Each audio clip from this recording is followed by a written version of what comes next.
Salut YouTube, voici mon sac d'évacuation, ou plus exactement le sac que j'utilise pour aller me balader un peu en montagne.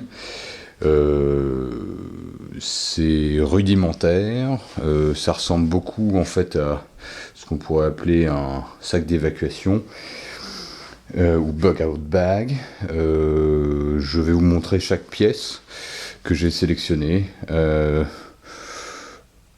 Donc on va peut-être commencer par la hache Fiskars, portative en fait, extrêmement pratique pour différentes raisons.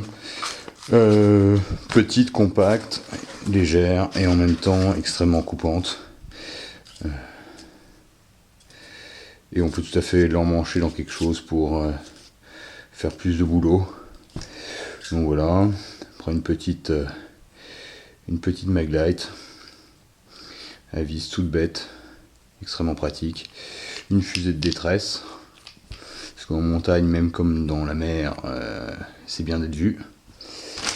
Bien évidemment des bâtonnets de lumière qui peuvent durer un certain temps. Quand on peut pas allumer de feu, ça peut toujours servir. Du duct tape que j'ai conditionné en enlevant le centre, en l'écrasant et en le scotchant de lui-même, ce qui permet d'en avoir plus en moins de place. Très pratique. Un cutter, du fil à coller, très pratique aussi. Une pelle pliante, extrêmement pratique, jamais utilisée encore, toute neuve. Je la prends jamais parce qu'elle est un peu lourde. Une petite boussole, cette petite lampe Petzl absolument fabuleuse, qui éclaire du tonnerre, mais en plus c'est extrêmement compact, qu'on peut attacher au crâne grâce à ce petit élastique. 30 mètres de corde, toujours pratique. L'analgène, un quart en inox qui tient dessus, enfin plus ou moins. Je prends toujours un mousqueton et un descendeur en 8, c'est léger et ça peut servir à des tas de choses. Et surtout à vous sortir de la merde quand vous êtes dedans. Après bon, la fameuse pierre à feu, mon couteau suisse, un bon vieux briquet. Alors ça c'est la petite serviette compacte en fait pour s'essuyer, parce que je sais pas si certains de vous sont tombés dans un lac en hiver ou quelque chose comme ça, mais c'est toujours pratique de pouvoir se sécher, d'enlever l'humidité rapidement, parce que sinon on se l'écaille et avec ça au moins on sèche vite et ça fait une sorte de protection. Mais c'est extrêmement compact et ça bouffe bien l'humidité. Bien sûr des œillets pour se protéger du bruit, parce que quand il y a du vent c'est difficile de dormir, ou quand il y a des ronfleurs. Sinon j'ai toujours 3-4 couvertures de survie, ça coûte que dalle, ça prend pas de place et c'est toujours utile pour camper, pour bivouaquer, pour se protéger, pour s'asseoir. À l'intérieur d'elle j'ai un miroir qui peut tout servir si on a une merde dans l'œil ou juste faire signaler sa présence. Enfin, on a plus souvent des merdes dans l'œil que pour signaler sa présence. Une grosse couverture de survie, bien compacte, bien solide, que j'ai pas déballé parce que je m'en sers pas en fait. Pour la raison simple, c'est que j'utilise ce sursac plus ou moins respirant que j'ai acheté chez GoSport, qui est pas mal, assez compact, assez léger.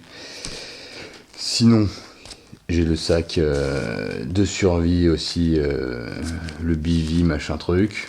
Bon, j'aime pas trop ce qu'on suit dedans, mais ça peut toujours servir pour se protéger des intempéries. Ça, c'est un thermoréacteur, ça c'est top. Ça en été, on a besoin que de ça, s'il fait pas trop froid. Ça plus ça, on dort dehors sans problème, nickel. Sinon j'ai le sac de couchage GoSport, moins combien, enfin je crois que c'est plus ou moins moins 5 degrés ou moins 1 degré. Enfin il est compact, il fait même pas 1 kg et il est bien. Il est pas très beau mais il est bien. Sinon au point de vue bouffe, j'ai des beef turkey. Moi j'adore ça, il y a les extracteurs, mais bon, moi j'ai été élevé en Angleterre, donc j'aime bien tous ces conneries de viande séchée. Ça se consomme comme du petit pain, des petites noisettes pour garder la patate. Le mini réchaud, très pratique, très léger. De la bonne tomate, du riz, du miel. Il n'y a rien de mieux pour reprendre un peu de force et un peu de glucides. Et les bons vieux bouillons qui peuvent être de la soupe, qui peuvent être bouffés comme ça, ou qui peuvent être une sauce avec le riz. Et sinon, pour mon sac, eh bien, j'ai sélectionné le Exped 40, qui est un sac étanche, extrêmement simple, extrêmement robuste et plutôt confortable, que je vais pas tarder à tester parce que je viens de le recevoir d'Amazon. Donc voilà, écoutez, j'espère que ça vous a plu. Sans doute je ferai un update parce qu'il me manque des tas de trucs et comme vous avez pu le voir, tout ce matériel est un peu neuf que j'ai pas encore utilisé. C'est un peu mon matériel de réserve. Donc voilà, je ferai de toute façon une autre vidéo sur mon matériel que j'utilise réellement, qui est pas trop un matériel de réserve ou de bug out. Mais bon, enfin voilà quoi. Bon, j'espère que ça vous a plu et je vous dis à bientôt. Ciao.